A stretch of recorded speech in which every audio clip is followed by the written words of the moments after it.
Bem-vindo de volta ao nosso podcast. Nós estamos falando sobre a metodologia do CERT 5.0, falando agora sobre o pilar de governança. E vamos estar falando agora sobre gestão de pessoas, né, Lucas? O que mais atrapalha hoje na gestão de pessoas no setor automotivo dentro da empresa? O que a gente tem visto no mercado, e isso é uma abrangência nacional, né? O que mais atrapalha na gestão de pessoas é comportamento. São hábitos, valores, aquele perfil que é o que vem de fábrica do colaborador, né? São coisas que a empresa não consegue atuar, a empresa não consegue mudar isso. Aquele colaborador tóxico, que nunca está bom, está sempre reclamando, nunca dá certo. Então, são coisas que aí não tem processo de trabalho que resolva, não tem remuneração que resolva, não tem ambiente, clima, porque o problema não está na mão da empresa resolver. Tem coisas que a empresa não consegue avançar, não consegue ter responsabilidade suficiente e nem armas suficientes, né, para conseguir contribuir para esse colaborador. Então, essa é a maior dificuldade aí que as empresas sofrem hoje com gestão de pessoas, né? A parte comportamental. Por que o comportamento hoje ele pesa mais do que a técnica mesmo dentro desse fluxo da empresa? Até a gente criou uma tríade, Ricardo, que fala sobre isso. A tríade de avaliação é a seguinte: você tem 3 pontos, né? Comportamento, técnica e futuro. O comportamento, que envolve hábitos, envolve essa questão aí de o que a pessoa é mesmo, né? Que tem coisas que a pessoa você não consegue mudar, são esses valores que vêm de casa, de família e tudo mais, né? Tem alguns detalhes que a gente consegue corrigir, né? Que é na insistência, ali na correção, você vai dando a instrução, olha, eu preciso que você mude esse teu comportamento. Tem coisas básicas que sim é possível melhorar, mas tem outras coisas que dificilmente a pessoa vai evoluir. Então, se a pessoa tem um problema de comportamento, não tem o que você queira ensinar de técnica, porque o comportamento é o que vai atrapalhar. Esse comportamento vai fazer com que ela não aprenda parte da técnica, né? Então, tudo isso a gente tem que olhar no sentido, sim, se você tem um colaborador que você contratou, ele tem bom comportamento, mas a técnica dele ainda, ele precisa aprender, cara, investe, treina ele, porque o comportamento está resolvido já, né? Agora, se é o contrário, ele tem um comportamento ruim e tem técnica boa, você acaba ficando dependente dele, é o cara que vai faltar no dia que você precisa, é o cara que não tem aquele compromisso, você vai ter problema com prazo, porque você acredita que pela entrega dele ele é muito bom. E não é só isso que tem que olhar. Essa entrega de resultado baseado na capacidade técnica te torna refém dessa pessoa que tem um comportamento ruim. E isso não gera futuro para o teu negócio. Por isso que a tríade de avaliação, ela está falando, Ricardo, aqui de 3 pontos, né? Então, se você soma comportamento, você tem a técnica, aí você junto constrói um futuro. Isso você trabalha no 100%, né? Cada um tendo um peso ali para o gestor poder avaliar isso realmente, né? Porque cada uma dessas questões ela vai ter um peso efetivo para o gestor poder avaliar desde a parte de contratação, né? Ele tem que olhar para a equipe dele que está ali, tem que avaliar essa equipe, mas é importante demais desde o processo de contratação dele, né? E sempre é aquela questão que a gente fala, né? Fazer com que o colaborador ele possa se realizar no processo dele ali dentro da empresa, né? Que é o objetivo bacana, que vai manter o teu colaborador lá. A gente vê muito essa reclamação do setor com relação à falta de colaborador, né? Mas muito envolve isso, você não consegue contratar o colaborador porque você está buscando o cara que ele é só técnico e o comportamento dele, às vezes ele entra na equipe e acaba afetando a equipe inteira, né? Muito bem abordado, Ricardo. Essa questão aí da procura só pela técnica é um dos maiores erros. Porque quando você está procurando pela técnica, você demorou para ter contratado, você está com o serviço gargalado, e aí você precisa trazer alguém que resolva de imediato. Então, você tem que mudar essa postura, você tem que começar a trazer a contratação de uma maneira planejada.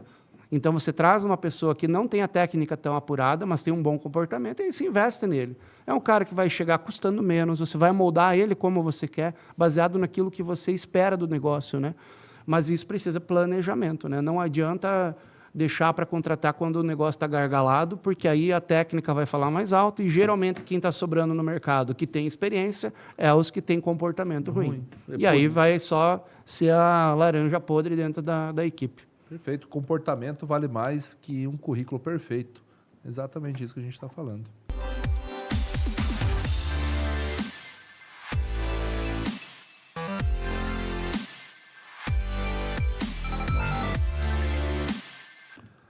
Vamos falar agora um pouquinho sobre a clareza dos papéis e os alinhamentos desses colaboradores, né? O colaborador que entende o que se espera dele, ele se autogerencia. Isso é importante demais dentro da empresa, né? Qual que é o impacto hoje, Lucas, de um organograma e quais as descrições desses cargos bem feitos? Ricardo, isso aí é muito importante. Tem muita empresa que negligencia você determinar o organograma, você escrever aí o job description, né, que é a descrição de cargo. O povo está vindo com os nomes modernos agora, mas vamos no português, que é muito mais fácil, né? Sim.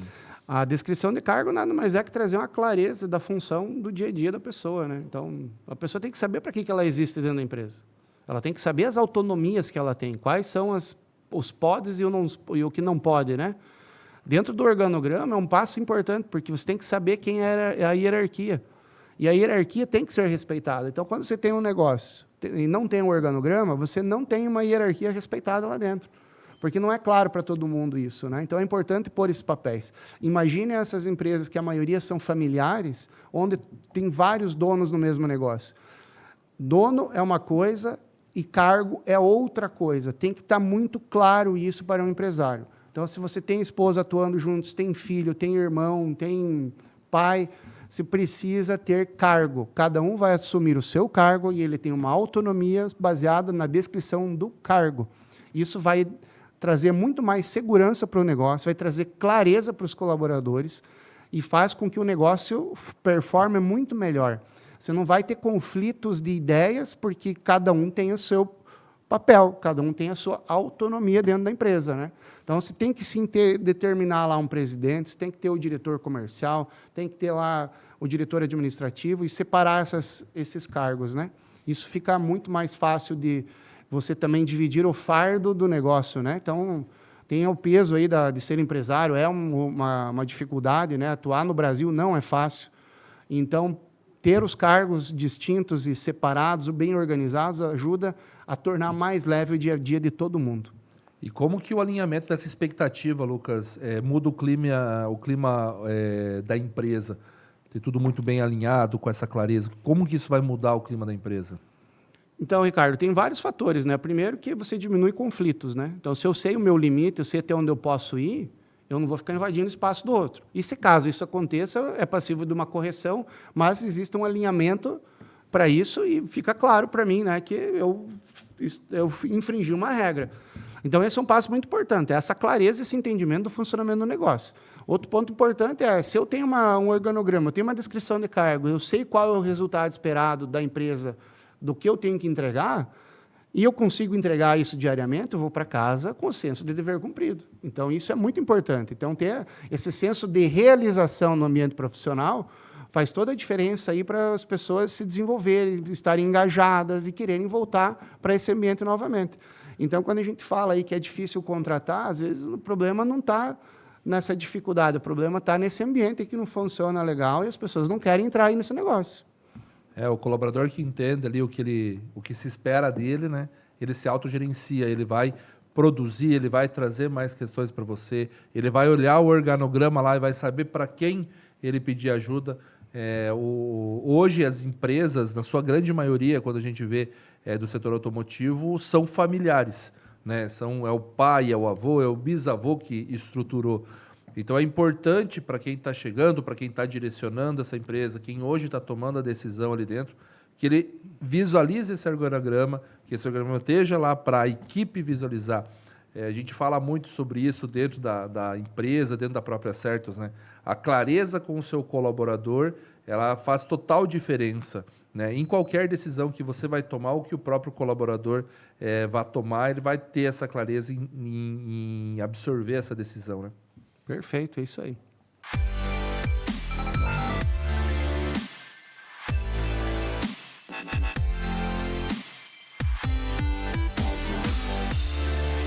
Vamos falar um pouquinho agora, Lucas, sobre como a gente pode fazer a descentralização da cultura da empresa, né? Como que eu descentralizo esse conhecimento sem eu perder o controle? Isso acho que é um dos maiores temores do diretor. A gente faz reuniões diversas com ele, ele tem esse temor, né, em descentralizar, em ele não tá, mas eu não estou mais comandando. Você não está lá fazendo serviço, né? Esse entendimento aí é o desafio, né? Então, não quer dizer que ele não está no comando, ele só não está executando, né? Exatamente. E para isso, a dica é a seguinte: comece mapeando quais são as atividades-chave que são críticas para o funcionamento do teu negócio. Aquilo que você pensa assim, ó, isso aqui é muito importante que aconteça exatamente do jeito que eu quero. E vai nessas e começa a desenhar o processo. É ali que você vai acompanhar, ali que você vai ficar de perto, né? Até que você entenda que o colaborador está executando. Mas precisa ter algumas cerimônias aí de conferência para que isso aconteça, né, de maneira correta, né? O processo de trabalho, ele é uma constância, não é uma coisa que você criou ele hoje e amanhã já está funcionando, né? Precisa de um treinamento, um acompanhamento, tem várias influências aí do dia a dia que podem fazer com que o processo não funcione, né? Exatamente, né? E de que forma essa cultura organizacional sustenta a governança? A parte de cultura que a gente fala muito, assim, Ricardo, é no seguinte sentido. Se você quer saber o que é cultura, cultura é aquilo que você não precisa mais pôr a mão lá, que você sabe que todos os colaboradores vão agir do mesmo jeito dentro da tua empresa. Isso é cultura. Então, é uma coisa que já está enraizada lá no negócio, né? Você não precisa mais ficar falando, ó, faça assim, faça assado, né? Então, por exemplo, um comportamento, ó, toda vez que um cliente chegar aqui, seja cordial e vai lá e dê a mão para ele. Se você está tendo que falar para toda vez, ó, vai ali dar a mão para o cliente que chegou, isso não é cultura. A partir do momento que toda vez que um cliente chegou na tua empresa e qualquer relacionamento que ele tiver com um colaborador seu, todo colaborador que passar perto, chegar, dar a mão e falar um bom dia, e sem precisar falar, isso já virou cultura. Mas precisou passar por um início de você orientar, precisou passar nesse início de você cobrar, ó, por que não cumprimentou hoje o colaborador, o nosso cliente? Então, tem toda essa fase de construção. A cultura não acontece da noite para o dia, né? Ela tem essa fase de construção e é muito importante que seja cobrada e seja orientada, né? Perfeito. A cultura, como tudo, tem que estar bem claro na empresa, né? Então, você tem que definir esses processos, tem que definir como vai acontecer, tem que acompanhar e essa validação das informações vai fazer com que tudo aconteça de forma clara e objetiva, né? A gente vê os donos, que são já pessoas, a maioria que está no mercado hoje, que tem a sua própria empresa, já é uma pessoa de uma maior idade que viveu a estrutura dele ali na sua empresa. Ele tem uma única empresa para validar as informações dele, né? Então é importante ele inserir essa cultura, inserir esse pensamento da empresa dele, para ele poder também atingir melhores resultados de governança. Isso mesmo. A cultura ela é uma coisa que a gente tem ouvido falar mais, né, nos últimos tempos, mas isso sempre existiu, né? Então, as empresas sempre tiveram cultura, sempre teve esse comportamento que é daquele negócio, daquele ambiente, né? E o que a gente vê assim, se tu está num ambiente que tem 10 pessoas, aquilo que 8 fazem, outros 2 vão começar a fazer também. Então, se na tua empresa você tem um nível de permissividade para que você chegue atrasado e está tudo bem, a partir do momento que você contratar um colaborador novo, ele vai começar a chegar no horário. Quando ele vê que todo mundo não chega no horário, ele vai começar a não chegar no horário também. Porque é a cultura da tua empresa com que não se chegue no horário. Então, é uma questão de permissividade. Então, você precisa, em alguns momentos, puxar a rédea e falar, não, aqui nós não permitimos que se chegue atrasado. Nós temos aqui dentro a cultura e o valor de pontualidade.